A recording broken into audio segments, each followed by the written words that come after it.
നമസ്കാരം. ഒരു മനുഷ്യൻ നമ്മുടെ തലയ്ക്ക് മുകളിൽ നിന്ന് വീണ് തല പൊട്ടി നമ്മുടെ മുന്നിൽ കിടന്നാൽ നാം എന്തു ചെയ്യും? ചോദ്യം കൊച്ചി നഗരവാസികളോടാണെങ്കിൽ അവർ പറയും ഒന്നും ചെയ്യില്ല, അയാൾ അവിടെ കിടക്കും, ഞങ്ങൾ നോക്കി നിൽക്കും, പിന്നെ കടന്നു പോകും. ഇതൊരു കടന്ന കൈയല്ലേ എന്ന് കൊച്ചിക്കാർക്ക് തോന്നില്ലെന്നർത്ഥം. സജി എന്ന മധ്യവയസ്കൻ തല പൊട്ടി ബോധം കെട്ട് കൊച്ചി നഗരമധ്യത്തിൽ കിടന്നപ്പോൾ കണ്ട കാഴ്ചയാണിത്. ശനിയാഴ്ച തുടരൻ അവധി ദിവസങ്ങളുടെ ആഘോഷത്തിൽ മെട്രോ നഗരം ഉന്മത്തമായി നിന്ന സന്ധ്യാനേരം. അപ്പോൾ ആ വഴി വന്ന രഞ്ജിനി എന്ന അഭിഭാഷക സജിയെ സംബന്ധിച്ച് ദൈവദൂതയാണ്. രഞ്ജിനിയാണ് കാഴ്ചക്കാരോട് കയർത്തത്, എന്തെങ്കിലും ചെയ്യാൻ ഉറക്കെ ആവശ്യപ്പെട്ടത്. മടിച്ചാണെങ്കിലും മനസ്സില്ലാഞ്ഞിട്ടാണെങ്കിലും മെട്രോ മനസ്സ് മുന്നോട്ട് വന്നത് ആ ശല്യപ്പെടുത്തൽ കൊണ്ടാണ്. എന്നിട്ടും ആശയക്കുഴപ്പത്തിന് അതിരില്ല. എങ്ങനെ കൊണ്ടുപോകും, എവിടെ കൊണ്ടുപോകും, ആര് കൊണ്ടുപോകും, ആര് ഉത്തരം പറയും, ആർക്കും അറിയില്ല. അനങ്ങാതെ നിൽക്കാൻ ആശങ്കകൾ അങ്ങനെ അനവധിയാണ്. ഒരു ഓട്ടോ വന്നു, അതിൽ കയറ്റാൻ നോക്കി, പിന്നെ വീണ്ടും വഴിയിലിട്ടു. അതുവഴിയപ്പോൾ ഒരു കാർ വന്നു. രഞ്ജിനി ആ കാർ തടഞ്ഞു നിർത്തി, യാത്രക്കാരോട് കെഞ്ചി, സജിക്കായി വഴിയൊരുക്കി. അങ്ങനെ സജി ഇന്ന് ജീവിക്കുന്നു. ഒരു നഗരത്തിൻ്റെ മാത്രം നിർവികാരതയാണോ ഇതെന്ന് ചോദിക്കാം. ഒറ്റപ്പെട്ട ഒരു സംഭവത്തിൽ കൊച്ചിയെ കുറ്റപ്പെടുത്താമോ എന്നും. അത്ര കൊച്ചു കാര്യമല്ല കൊച്ചിക്കാരെ നടന്നത്. മരണത്തെ മുഖാമുഖം കണ്ടു കിടന്നവന് ഈ നഗരമാണ് നരകമായത്. മെട്രോ നഗരത്തിന്റെ ഈ മനസാക്ഷിയില്ലായ്മയെക്കുറിച്ചാണ് അതുകൊണ്ട് സൂപ്പർ പ്രൈം ടൈം ഇന്ന് ചർച്ച ചെയ്യുന്നത്. ഒറ്റ ചോദ്യം ചോദിച്ചുകൊണ്ട്, കൊച്ചിക്ക് കണ്ണിൽ ചോരയില്ലേ? ഈ വിഷയത്തിൽ പ്രതികരിക്കാൻ റോഡ് സുരക്ഷാ വിദഗ്ധൻ ഉപേന്ദ്രൻ നാരായണൻ, അഭിഭാഷകൻ ശിവൻ മഠത്തിൽ, റോഡപകടത്തിൽപ്പെടുന്നവരെ രക്ഷിക്കുന്ന സന്നദ്ധ സംഘടനയായ ആക്ടിന്റെ ഫൗണ്ടർ ഫാദർ ഡേവിസ് ചിറമ്മേൽ, സാമൂഹ്യ ചിന്തകൻ MN കാരശ്ശേരി, ആം ആദ്മി പാർട്ടി സംസ്ഥാന കൺവീനർ CR നീലകണ്ഠൻ എന്നിവർ സൂപ്പർ പ്രൈം ടൈമിൽ അതിഥികളായി പങ്കുചേരുന്നു. കൊച്ചിയിലെ പൗരപ്രമുഖരെ ടെലിഫോൺ ലൈനിലും പ്രതികരണത്തിന് പ്രതീക്ഷിക്കുന്നു.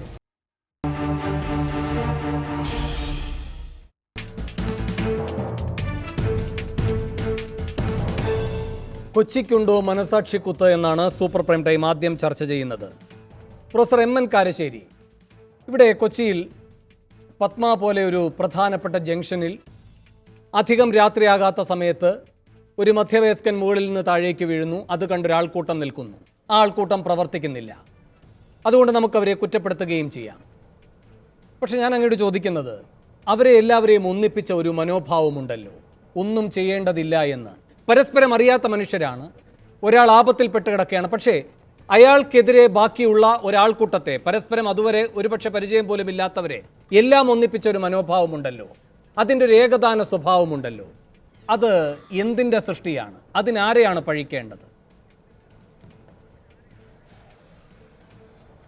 വേണു, ഇത് കൃത്യമായിട്ട് പറഞ്ഞാൽ കൊച്ചിക്ക് മാത്രമുള്ള ഒരു കൊള്ളരുതായ്മ അല്ല ഇത്. ഇത്തരം സംഭവങ്ങൾ കേരളത്തിൽ ഇതിനു മുമ്പ് ഉണ്ടായിട്ടുണ്ട്.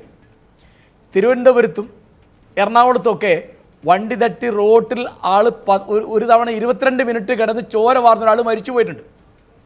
ഒറ്റവാക്കിൽ പറയാനാണെങ്കിൽ നമ്മുടെ സമൂഹം എത്രമാത്രം അരാഷ്ട്രീയമായി തീർന്നു. വേറെ ഒരാളുടെ ദുഃഖങ്ങളിലും ദുരിതങ്ങളിലും അപകടങ്ങളിലും അസുഖങ്ങളിലും എത്രമാത്രം പരിഗണനയില്ലാത്ത നിഷ്ഠുരന്മാരായി നമ്മൾ മാറി എന്ന് കാണിക്കാണിത്. ഇതിപ്പോൾ എനിക്ക് ഈ സമയത്ത് ഓർമ്മ വരുന്നത്, സൗമ്യ എന്നൊരു പെൺകുട്ടി ഗോവിന്ദച്ചാമിയുടെ അക്രമത്തിന് വിധേയയാവുമ്പോൾ അവൾ നിലവിളിച്ചിരുന്നു. ആ നിലവിളി തൊട്ടപ്പുറത്തെ കമ്പാർട്ട്മെൻറ്റിൽ ആൾ കേട്ടിട്ട് ഒരാൾ ചങ്ങല വലിച്ച് വണ്ടി നിർത്താൻ പോയപ്പോൾ മറ്റുള്ളവർ തടഞ്ഞതാണ്. ഇത് കേരളത്തിലുണ്ടായതാണ്. ഗോവിന്ദച്ചാമിയെ തൂക്കിക്കൊല്ലണം എന്ന് പറഞ്ഞ് 10,000 പോസ്റ്റ് ഷെയറിങ് ഒക്കെ ഫേസ്ബുക്കിൽ ഞാൻ എന്നെ കണ്ടിട്ടുണ്ട്. ഇതാണ് നമ്മുടെ രീതി. ഇപ്പോൾ ഒരു 10-15 കൊല്ലം മുമ്പ് എൻ്റെ ഓർമ്മ ശരിയാണെങ്കിൽ സൂര്യ TV വരുന്ന സമയത്ത് പത്മതീർത്ഥക്കുളത്തിൽ ഒരു മനോരോഗിയായ ഒരാൾ വേറെ ഒരു മനുഷ്യനെ ചവിട്ടിക്കൊല്ലുന്നത്, വെള്ളത്തിലേക്ക് ചവിട്ടി താഴ്ത്തി പിടിക്കുന്നത് ആ കുളത്തിൻ്റെ ചുറ്റും നിൽക്കുന്ന ആളുകൾ കാണുകയാണ്. അവർ നിശബ്ദരായിട്ട് ഏതോ ദൃശ്യം കാണും പോലെ കണ്ടു നിൽക്കുന്നു. അത് മുഴുവൻ ഒരു വീഡിയോ ക്യാമറ പകർത്തിയിട്ട് ചാനലിന് റേറ്റിംഗ് കൂട്ടാൻ വേണ്ടിയിട്ട് ആവർത്തിച്ച് കാണിക്കുന്നു. അപ്പോൾ ഇതിപ്പോൾ ഇന്നും ഇന്നലെയും തുടങ്ങിയൊരു സംഗതിയല്ല. ഇപ്പോൾ ഇവിടെ ഈ നാട്ടിൽ നടക്കുന്ന, ഇപ്പോൾ കോഴിക്കോട്ടുള്ള ഒരു സംഭവം ഞാൻ പറയാം. അതിഥി എന്നൊരു പെൺകുട്ടിയെ, ഒരു 4-5 വയസ്സുള്ള കുട്ടിയെ, ആ കുട്ടിയുടെ അച്ഛനും രണ്ടാനമ്മയും കൂടി പല ദിവസങ്ങളിലായി അടിച്ചും ചവിട്ടിയും കുത്തിയും തീപ്പൊള്ളലേൽപ്പിച്ചും കൊന്നു. അയൽക്കാർ ഒരു ദിവസങ്ങളിൽ നിലവിളി കേൾക്കൂലേ? അപ്പോൾ അയൽപക്കത്ത് ഏത് കുഞ്ഞാണ് കരയുന്നത്, ഏത് അമ്മയ്ക്കാണ് ചവിട്ട് കൊള്ളുന്നത്, ഏത് മുത്തശ്ശനാണ് പട്ടിണി കിടക്കുന്നത് എന്ന് ആലോചിക്കുന്നില്ല. അപ്പോൾ ഇവിടുത്തെ ഇപ്പോൾ ഗാർഹിക പീഡനം, ഡൊമസ്റ്റിക് വയലൻസ് കൂടിയെന്ന് പറയുന്നു. അയൽക്കാരെന്നൊരാളുണ്ട് എന്ന് നമുക്കൊരു തോന്നലില്ല.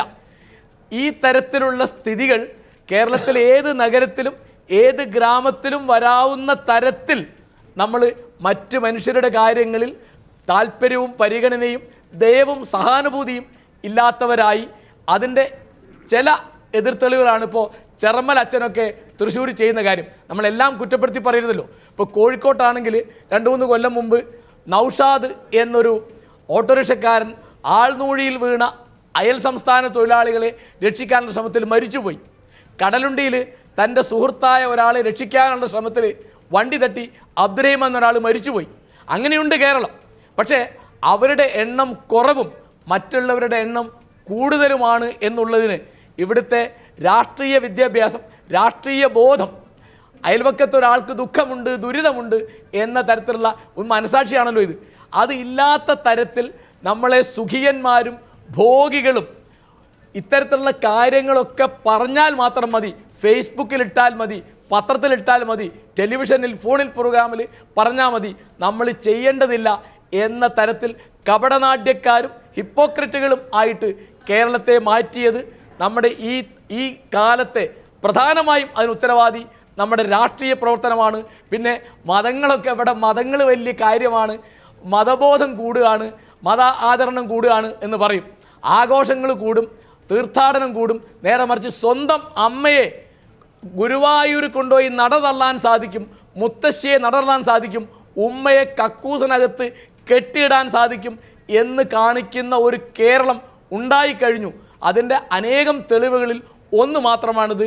മുത്തശ്ശിയോടോ അമ്മയോടോ അച്ഛനോടോ ചെറിയമ്മയോടോ അപ്പച്ചിയോടോ ദയവില്ലാത്ത മനുഷ്യർ ജീവിക്കുന്ന സ്ഥലമാണ് കേരളം എന്ന് നമ്മൾ സ്വയം തിരിച്ചറിയാൻ, ആത്മവിമർശനത്തിന് ഒരുങ്ങാൻ ഉള്ള ഏറ്റവും പുതിയ കാരണമായിട്ടാണ് ഞാനിത് കാണുന്നത്.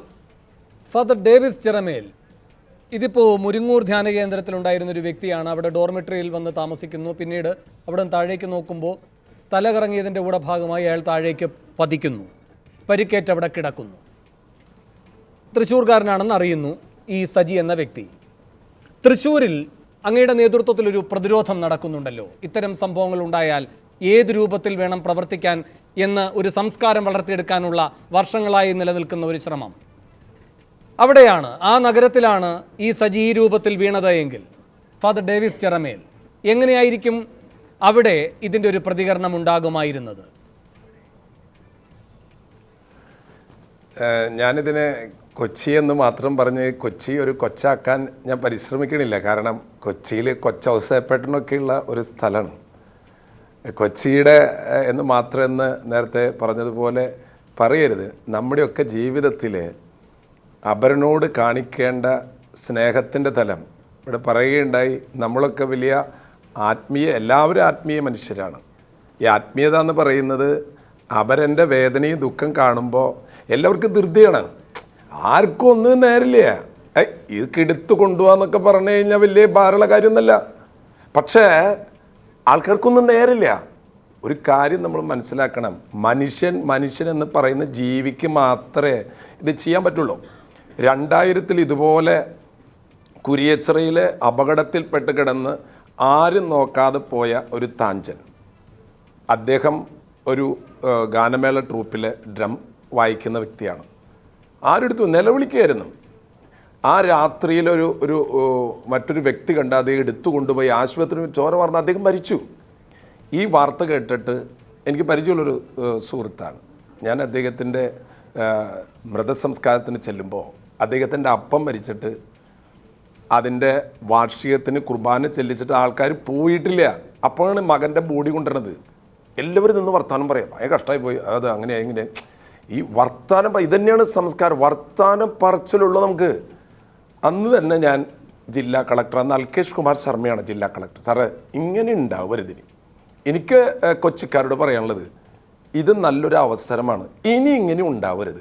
ഞാൻ അന്നത്തെ കളക്ടറെ കണ്ടി കാര്യം പറഞ്ഞു, ഫാദറെ നല്ല കാര്യമാണ്, നമുക്ക് എന്താ ചെയ്യാൻ പറ്റും? സാറേ ഞാനൊരു ആംബുലൻസ് സംഘടിപ്പിക്കാം, നമുക്ക് കുറേ ചെറുപ്പക്കാരെ സംഘടിപ്പിക്കണം. ഇനി നമ്മുടെ തൃശ്ശൂർ ജില്ലയിൽ ഒരാൾക്കൊരു അപകടം ഉണ്ടായാൽ വെട്ടോല് കിടക്കരുത്. ഇതുപോലെ തന്നെ തൃശ്ശൂർ കിഴക്കേക്കോട്ടയിൽ ഒരു വ്യവസായിയാണ്, വ്യവസായ പ്രമുഖൻ വണ്ടി ഇടിച്ച് കിടന്നിട്ട് പായൽ ചുറ്റിയോടെ വെച്ചു, എടുത്തുകൊണ്ടുപോയില്ല. ഇതൊക്കെ വന്ന സന്ദർഭത്തിലാണ് ഈ കളക്ടറോട് ഞാനിത് സംസാരിക്കും. കളക്ടറോട് ഫാദർ നമുക്ക് ഒരു 2-3 മാസം എടുത്തു. ഞങ്ങൾ തുടങ്ങിയതാണ് accident care and transport service. ജില്ലാ കളക്ടറാണ് ഇപ്പോഴും ഇതിൻ്റെ പ്രസിഡന്റ്. 17 വർഷമായി. 42,000-ൽ പരം മെമ്പേഴ്സ് ഈ സംഘടനയിലുണ്ട്. 22 ആംബുലൻസ് ഉണ്ട്. തൃശ്ശൂർ പൂരമൊക്കെ നടക്കുമ്പോണ്ടല്ല, പൂരത്തിൻ്റെ ചുറ്റും ഞങ്ങൾ 10-20 ആംബുലൻസ് റെഡി ആയിട്ട് നിൽക്കുകയാണ്. നമ്മൾ കരുതലോടെ ജീവിക്കണം. ഇപ്പം ഇവിടെ എന്താണ്, ഇവിടെ അതിനുള്ള സംവിധാനങ്ങൾ, അവിടെ ഒരു ആക്ഷൻ ഫോഴ്സ് ഉണ്ടായിരുന്നു. ഞാൻ നമ്മുടെ എറണാകുളത്ത് ജില്ലാ കളക്ടർ മുഹമ്മദ് ഹനീഫ് ഉണ്ടായിരുന്ന കാലത്ത് ആരൊക്കെ പറഞ്ഞിട്ട് ഞാൻ അദ്ദേഹത്തിനെ കണ്ടിട്ട്, സാറേ എറണാകുളത്ത് തുടങ്ങുക, ജനങ്ങൾ സഹകരിക്കുക, നമുക്ക് ആംബുലൻസും പണമൊന്നല്ല ആവശ്യം, അതൊക്കെ ആരെങ്കിലും തരും, പക്ഷേ ഇത് ഒരു ആക്ഷനാണ്. അതായത് എടുത്തു കൊണ്ടുപോകാനുള്ള ജനങ്ങൾ ഉണ്ടാകണം. ഞാൻ ചോദിക്കട്ടെ, നമ്മളൊക്കെ മനുഷ്യരാണെന്നൊക്കെ പറയേണ്ട അർത്ഥം തൊട്ടാ? നമുക്ക് പഠിപ്പുണ്ട്, അറിവുണ്ട്. ഒരു സെക്കൻഡ് ഞാൻ താങ്കളേക്ക് തിരികെ എത്താം. ഫാദർ ഡേവിസ് ചിറമേൽ, ഇപ്പോൾ കൊച്ചി മേയർ സൗമിനി ജെയിൻ ടെലിഫോൺ ലൈനിലുണ്ട്. സൗമിനി ജെയിൻ, ഈ വാർത്ത നിങ്ങൾ കണ്ടതാണ്, അറിഞ്ഞതാണ്. പക്ഷെ ഇവിടെ ഇപ്പോൾ ഫാദർ ഡേവിസ് ചിറമേലിനെ പോലെ ഈ രംഗത്ത് പ്രവർത്തിക്കുന്ന ഒരാൾ അദ്ദേഹത്തിൻ്റെ അനുഭവവും അതിൽ നേടിയ വിജയവും പറയുന്നുണ്ട്. ജില്ലാ കളക്ടറുടെ നേതൃത്വത്തിൽ ഒരു സംഘടന, ഒരു സന്നദ്ധ സംഘടനയ്ക്ക് ചെയ്യാൻ കഴിയുന്നത് എത്ര വ്യാപകമായി ചെയ്യാൻ കഴിയുന്നു എന്ന്. മുഹമ്മദ് ഹനീഷ് ഇത്തരം ഒരു നിർദ്ദേശം മുന്നോട്ട് വെച്ചതാണ് അന്ന് അവിടെ ജില്ലാ കളക്ടർ ആയിരിക്കുമ്പോൾ. പക്ഷെ പല തടസ്സങ്ങളാൽ നടന്നില്ല എന്നാണ് ഞാനും മനസ്സിലാക്കുന്നത്. ഇവിടെ ഇപ്പോൾ സൗമിനി ജെയിൻ അവിടുത്തെ കോർപ്പറേഷൻ മേയറാണല്ലോ. ഡേവിസ് ചിറമേൽ ഫലപ്രദമായി നടപ്പാക്കിയത്, ഹനീഷ് നടപ്പാക്കാൻ കഴിയാതെ അവസാനിപ്പിച്ച, എന്നാൽ ഏറ്റവും അടിയന്തരമായി ഒരു മാനവിക കർത്തവ്യം എന്ന നിലയിൽ എല്ലാവരും ഏറ്റെടുക്കേണ്ട ഒരു വലിയ ദൗത്യം, അതിനുള്ള അനുകൂല സന്ദർഭമായി സൗമിനി ഈ വിഷയത്തെ കാണുന്നുണ്ടോ? അങ്ങനെയെങ്കിൽ എന്ത് മുൻകൈകൾ പ്രതീക്ഷിക്കാം? ഇവിടുത്തെ ഈ ആക്സിഡന്റിന്റെ പരിതസ്ഥിതിയിൽ എനിക്ക് പറയാനുള്ളത്, ഇത് ഒരു ദ്രുത കർമ്മസേന രൂപീകരിക്കുന്നതിനേക്കാൾ കൂടുതലായിട്ട് അവിടെ വീണ് ദാരുണമായിട്ട് ഉണ്ടായ ആ സംഭവത്തില് ഒരു അപകടം പറ്റിയ വ്യക്തിയെ എത്രയും പെട്ടെന്ന് ആശുപത്രിയിലും ചികിത്സ ലഭ്യമാക്കാനും ഉള്ളൊരു സന്ദർഭം അവിടെ കണ്ടുനിന്നവരാരും കൈക്കൊണ്ടില്ല എന്നുള്ളതാണ് ഇവിടുത്തെ ഏറ്റവും പ്രധാനപ്പെട്ട വിഷയം. ഇന്ന് ആളുകൾ ഒരു മാറി വരുന്ന വികസനത്തിന്റെ ഒരു കാഴ്ചപ്പാടിന്റെ പശ്ചാത്തലത്തിൽ ആളുകൾ ഇത്തരം പ്രവൃത്തിക്ക് വേണ്ടിയിട്ട് മുൻകൈ എടുക്കാതെ സ്വാർത്ഥമതികളായിട്ട് പെരുമാറുന്നു എന്നുള്ളതാണ് നമ്മൾ ശ്രദ്ധേയമായിട്ടുള്ള വിഷയം.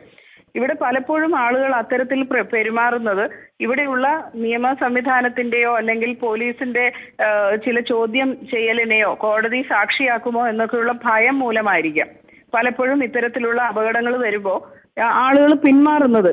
ഒരുപക്ഷെ അവരുടെ കാര്യമല്ല എന്നുള്ള സ്വാർത്ഥപരമായിട്ടുള്ള ചിന്തയും അതിനോടൊപ്പം തന്നെ പോലീസ് കൊണ്ടുപോയി ആശുപത്രിയിൽ എത്തിക്കുന്ന ആളെ പ്രതിയാക്കുന്ന രീതിയിൽ കേസും മറ്റു പൊല്ലാപ്പുകളും അതിന്റെ പുറകെ വരുമോ എന്നുള്ള ആ ഭയപ്പാടായിരിക്കാം ആളുകളെ പിന്തിരിപ്പിക്കുന്നത്.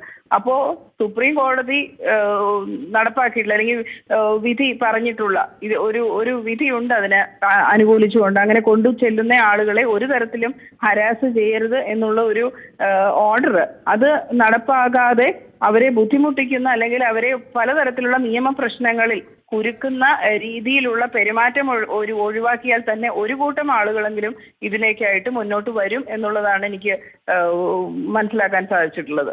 മറ്റൊന്ന്, ആളുകളിലെ ആ മനോഭാവത്തിലുള്ള മാറ്റം.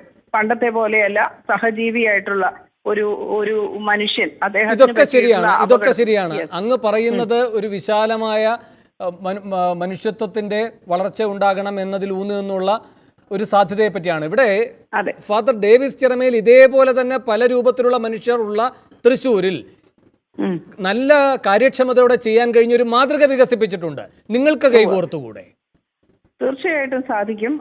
അതിന്റെ രീതികൾ എന്തൊക്കെയാണെന്നുള്ളത് അന്വേഷിച്ച് അത്തരത്തിലൊരു കർമ്മസേനയെ രൂപീകരിക്കുന്നതിന് വേണ്ടിയിട്ട് കോർപ്പറേഷന്റെ ഭാഗത്തു നിന്നുള്ള എല്ലാ മുന്നൊരുക്കവും ഉണ്ടാകുമെന്ന് സന്ദർഭത്തിൽ പറയാം. ഈ വാക്ക് വിശ്വസിക്കുന്നു. ഫാദർ ഡേവിസ് ചിറമേൽ ഇന്ന് രാത്രി താങ്കളെ വിളിക്കും. നന്ദി Thank you very much. Shrimati എനിക്ക് സൗമിനി ജെയിൻ എനിക്കൊരു പ്രതികരിച്ചതിന്. കാര്യം ഫാദർ, ഞാൻ പറയാം. താങ്കളേക്ക് തിരികെ എത്താം. അതിനു മുമ്പ് അഡ്വക്കേറ്റ് ശിവൻ മഠത്തിൽ നിയമമാണോ തടസ്സം, അല്ലെങ്കിൽ നിയമവുമായി ബന്ധപ്പെട്ടുണ്ടായിരിക്കുന്ന ആശങ്കകളാണോ ഒരു മനുഷ്യൻ ഇനി മരണത്തെ മുഖാമുഖം കണ്ട് നിൽക്കുകയാണെങ്കിലും തൊടണ്ട എന്ന് വലിയൊരാൾക്കൂട്ടത്തെ, ഒരാളങ്ങനെ വിചാരിച്ചാൽ പോട്ടെ, വലിയൊരാൾക്കൂട്ടത്തെ കൊണ്ട് ചിന്തിപ്പിക്കുന്നത്?